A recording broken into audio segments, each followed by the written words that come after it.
Good afternoon. It's Friday, April 3rd. I'm Kent Kramer, Chief Investment Officer at Foster Group, and this is our special weekly update as together we all continue to navigate what has become perhaps the defining event of the century so far, the global coronavirus pandemic. For many of us, we've been social distancing, working remotely, homeschooling, and otherwise altering our social interactions for about 3 weeks now, though it may be feeling like a much longer time period for some of you. This week saw the extension of the social distancing and essential business guidelines from Washington and the CDC. Various estimates of where we may be regarding flattening the curve show the nation perhaps 2 to 3 weeks away from national peaks in infections and associated deaths. The numbers have run very sobering. Equity markets actually stabilized a little bit this past week. Volatility measures fell from the extremes of late March to just unusually high now. The VIX, which is a measure of volatility, fell from 82 earlier in March to below 50 earlier today, April 3rd. That's still historically high, but coming off the March extremes that we haven't seen since 2008. The jobless claims this week were eye-catching as well, with 6.6 million new jobless claims filed by Americans for the weeks ended March 28th. The unemployment rate through the end of March was probably about 4.4%, up from 3.5 at the end of February. It's likely really higher than that, but some of the data that's used to feed those numbers lags a little bit, so those will be adjusted over time. Those jobless claims earlier in the week would indicate that it's probably a little bit higher than that 4.4%. In terms of how markets behaved this week, U.S. and foreign stock markets, while somewhat volatile, had a relatively quiet week, relative to previous weeks anyway, entering Friday. Overall, stocks have moved somewhat lower for the week, though with significantly less volatility than in previous weeks, as we just mentioned. This may reflect the fact that investors have come through kind of the initial shock of the economic shutdown and the virus and are now waiting for just more solid news on public health front to see how long this change in economic activity will need to last. Again, this chart you're looking at here is just for the week in review. The yellow line represents the bond market in the US, the light blue line is the US stock market, and the purple line is foreign stocks or stocks outside of the US. And you can see this was about a half an hour before the market closed. For the week, stocks were down just a little bit over 2%, depending on how you were measuring, which is not good to have losses, but it's sure a lot different than what we've seen in previous weeks. The quarter end news is really no surprise by now. The coronavirus or COVID-19 spread dramatically from late February to the end of March and left a trail of changes in our living conditions and market losses that go with it. Governments around the world, including in the US, looked back to financial programs and actions that seemed to work best in the 2007-2009 great financial crisis, and they went big and they went quick to try to protect citizens and the economy from greater long-term damage. The Federal Reserve's program seemed largely effective at stabilizing credit and bond markets last March, providing as much liquidity as required and probably more. Congress also passed an enormous fiscal stimulus bill that's still being worked out in terms of how it'll actually be applied to people in the economy, but that number of $2 trillion is about 1/10 of US GDP in 2019, so it's a significant amount of money. And there seems to be a capacity and appetite to do more as necessary in the weeks and months to come. Markets in that first quarter, again, probably not a surprise. People were kind of aware of what was happening. Again, this chart is showing those same markets. In this case, the blue line represents the bond market.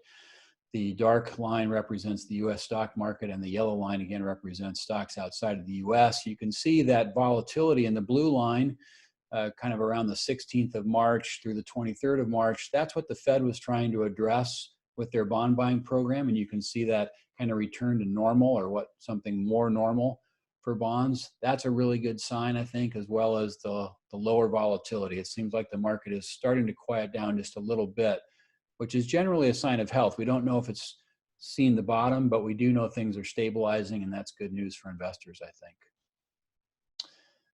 This chart, many of you have seen something like it before. It just rates asset class returns from the best return of the calendar year to the worst return of the calendar year.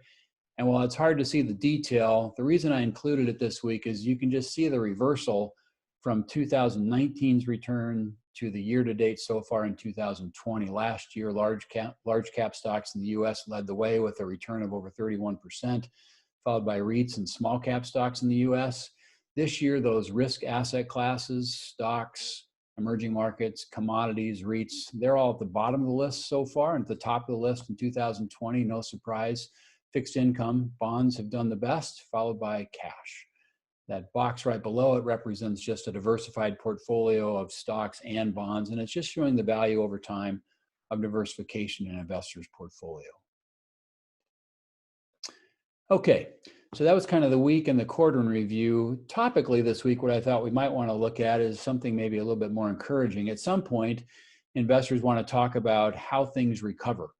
So what we put together here is a picture of past recessions, bear markets, and recoveries associated with each of them. I think in February, people wondered whether the coronavirus would really lead to a recession.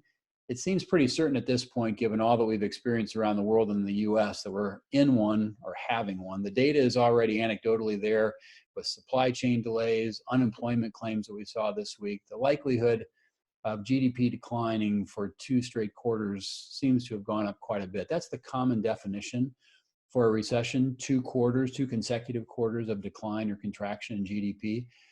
Officially, the National Bureau of Economic Research, there's a panel there of experts, and they look at peaks in economic activity and troughs in economic activity. They actually call the recession, they start it and they stop it based on data that they look at. But commonly people think 2 quarters of GDP contraction would be a common definition of a recession. And the reason I wanted us to look at this table was because take a look at the duration column. I think it's interesting to look at how long have previous recessions lasted. On average, going back to 1957, if you look at the recessions on this chart, which is all 9 of them since that period of time, they've lasted about, on average, 10 months. The time in between recessions, in other words, from the end of one recession to the start of the next, is about 4 years and 2 months on average. However, you think about the expansion that we've been in since really June of 2009, we've been having about 10 years of recovery, 10 years and 7 months, really. So some people were thinking, hey, we're probably due for some kind of a recession or a contraction at some point. I don't know that anybody saw it coming, and certainly no one saw it coming in the way that it has here. So once we take a look at those kind of contractions here, let's take a look at what that might mean for recovery. I read a couple articles this week that I thought were particularly helpful. When we look at bear markets and recessions and recovery, the chart on the right shows asset class returns for the 12 months prior to a drawdown or a bear market. Then you see those kind of lines go negative during the bear market, and then you see that return to positive in the 12 months following a bear market. That makes sense because we think about, returns generally being positive except for periods of extreme drawdowns, which we see in bear markets. The really interesting chart, I think, though, is the one on the left. The chart on the left is from a Wall Street Journal article entitled "How I Learned to Stop Worrying and Love Bear Markets," clever title. It was back on March 27th. And what the author was noting there is he was looking at the return of the S&P 500 from the bottom of the bear market to the end of the recession. So in other words, these returns represented by these blue lines, they represent stock market returns from the bottom of a bear market, from the trough, to the end of the recession. So these returns happened actually during the recession. And what you see there are extremely strong returns. And I'm just going to read a quote from this article's author. I think it really summarizes it well. He writes, "A surprising share of a new bull market's returns pile up in its very early stages when people are most fearful. Take the bull market that ended last month." He's referring to the one that started in 2009. "Putting $100,000 into an S&P 500 index fund on the day the bull market began on March 9th, 2009, and selling at last month's peak would have seen that turn into $630,000. So 100,000 to 630,000, including dividends. Waiting just 3 months to make sure it wasn't yet another head fake would have earned you only $450,000. He goes on, "If you wait for happy headlines or hopeful government statistics for a clue for when to pounce, you'll be too late. Stocks typically rally before a recession is over."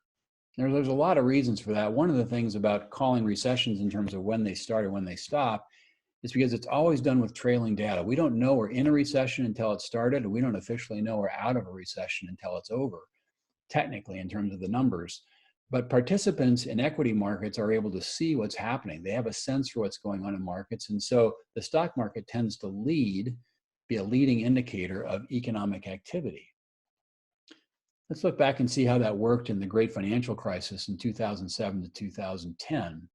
What I've put on a chart here are those same asset classes, and I've also included real estate, the orange bar in this one. So, and the blue bracket at the bottom just represents from the bottom of the bear market, so from March of 2009, for the next 4 months, basically through the end of June, which is when the recession officially ended. So again, what you see is bonds doing quite well over the entire period. They're doing that diversified thing that we want them to do when stock markets are under pressure. We see the stock market declining from its high in October of 2007 to its trough in 2009, and then starting to rise again from March 9th, 2009. So the question is, how much return was generated in these months before the recession officially ended? Let's look. As you can see, the returns from that first 4 months coming out of the bear market were really, really strong. So investors who were maybe thinking they should be out of the market, they got out late, or maybe they were waiting to get back in, they missed the strongest return period kind of in the recovery in terms of when markets turned at the bottom of that bear market. The S&P 500 was up over 26% in those 4 months. Even more so if you look at foreign stocks outside the US, up almost 40% at 38. REITs, real estate investment trusts, up almost 35%, while the bonds just continued to kind of do what we want them to do. They were providing return, but certainly not the kind of return that we are getting from that recovery period. So where are we right now, and what things might be useful for investors to consider as we think about the bear market and recession that we're likely in right now, and then what the recovery might ultimately look like? So the current bear market and likely the recession have occurred with a lot of speed, right? Unprecedented speed. And while there's no guarantee that bear markets or recessions will be short, the world right now seems to be speeding up, not slowing down. As we look at the rate of things happening, it's not slowing down. Historically, recoveries from stock market lows have come quickly and with significant returns prior to the official end of a recession. We've seen that in the past 9 recession and bear market periods. We certainly saw it happen in 2007, 2008, 2009.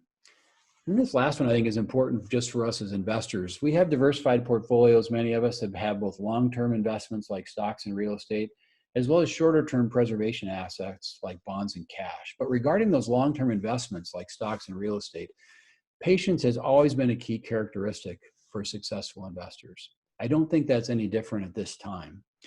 One of my favorite writers, he writes a column weekly in the Wall Street Journal, his name is Jason Zweig. And one of the things I like about Jason is he tends to quote authors, not only financial authors, but just authors from other spheres of life. And the thing I like about that is while the circumstances may change over time, kind of the human condition really doesn't. I also like quotations because I think they sometimes elegantly capture that combination of circumstances that change and the human condition, which seems not to. In an email from Jason last week, he quoted Shakespeare and he said, "How poor are they that have not patience? What wound did ever heal but by degrees?" That's a very elegant statement, really nice language. But I think what he's saying is really patience is important in many aspects of our lives, no less so in investing. Losses or wounds do occur in portfolios. And like so many other things, recoveries from financial wounds or viral infections are processes. They're things that happen by degrees over time. It's been only 6 weeks, just over 6 weeks, since the market highs of February 19th. It's been really 3 weeks since the US began nationwide social distancing. Our patience is being tested, but I think history should help us to be optimistic that solutions will be found and many wounds will heal. As always, if you have any questions or would like to meet with a Foster Group advisor, please contact us. We would love to have those conversations. Our team is fully engaged every day. Technology allows us to have face-to-face conversations as well as accessing our investment and financial planning tools with you online. Thanks for watching this week, and we hope to see you next week. Talk to you soon.